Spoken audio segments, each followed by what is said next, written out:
और स्टोरी सुन ली, साडा channel subscribe करो। जब मैंने आंटी को देखा है उसी दिन से उनकी बंजर जमीन पर पानी छिड़कने के लिए पागल हूँ।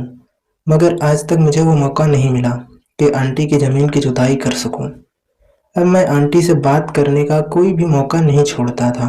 वैसे आंटी भी मुझे कभी कभी तिरछी नज़रों से देखती थीं, लेकिन जब वो मेरी तरफ देखती तो मैं अपना सर नीचे झुका लेता था।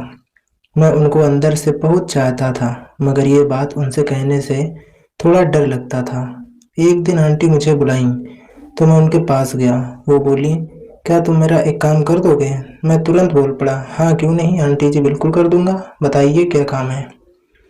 वो बोली, बाजार से मुझे थोड़ी सब्जियां लाकर दे दो बस। मैं बाजार से सब्जियां लेने चला गया।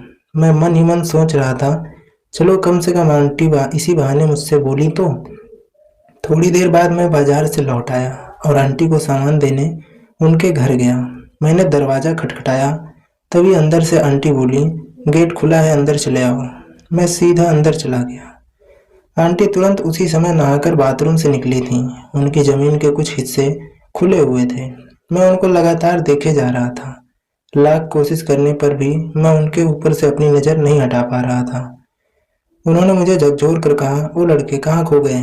मैं चौंक गया और सब्जी का झोला वहीं नीचे रखकर मैं भाग आया।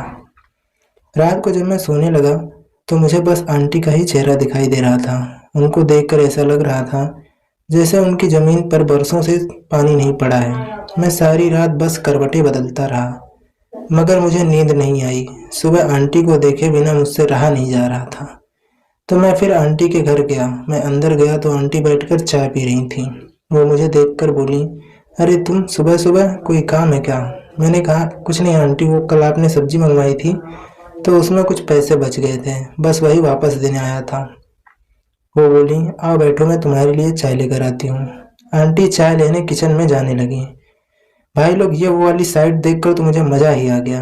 आंटी मुझे चाय देकर अपने कमरे में चली गई। करीब आधा घंटा हो गया, आंटी कमरे से बाहर नहीं आई। मैंने आवाज़ दिया, आंटी मैं जा रहा हूँ, मगर आंटी कुछ नहीं बोली। मैंने 2-3 बार आवाज़ लगाई, फिर मैं कमरे के गेट को धकेला। वो अंदर से बंद था।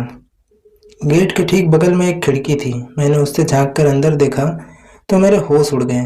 आंटी नीचे लेटकर, तो भाई लोग कैसे हैं आप लोग? जब यहाँ तक आ ही गए हो तो पूरी कहानी ज़रूर पढ़ना, क्योंकि आगे की कहानी सुनकर आपका दिल गार्डन गार्डन हो जाएगा। तो भाई लोग, मेरा नाम रवि है, मेरी उम्र 21 साल है। वैसे तो मेरा परिवार एक गांव में रहता है और मैं यहाँ हैदराबाद में रहकर अपनी पढ़ाई करता हूँ। मैं एक कमरा किराए पर लेकर रहता हूँ। भाई लोग, ठीक मेरे सामने वाले घर में एक आंटी जी रहती थीं। वो मुझे बहुत अच्छी लगती थीं। वो अपने घर में अकेले रहती थीं। उनका आदमी कहीं बाहर नौकरी करता था। वो महीने में कभी कभार ही आता था।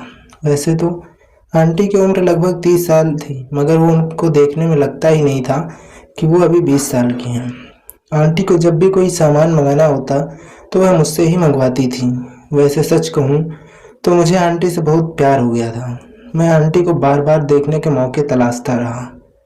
एक दिन आंटी मुझसे सामान मंगाई थी तो मैं आंटी के घर गया।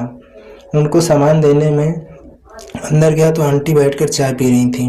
वो बोली, हाँ बैठो, मैं तुम्हारे लिए चाय लेकर आती हूँ। मुझे चाय देकर आंटी अपने कमरे में चली गई। करीब आधा घंटा हो गया, वो बाहर नहीं निकली। मैंने कहा, आंटी मैं जा रहा हूँ, फिर भी वो कुछ नहीं बोली। फिर मैं खिड़की से अंदर झांक कर देखा तो मेरे होश उड़ गए। आंटी नीचे ज़मीन पर पड़ी तड़प रही थी।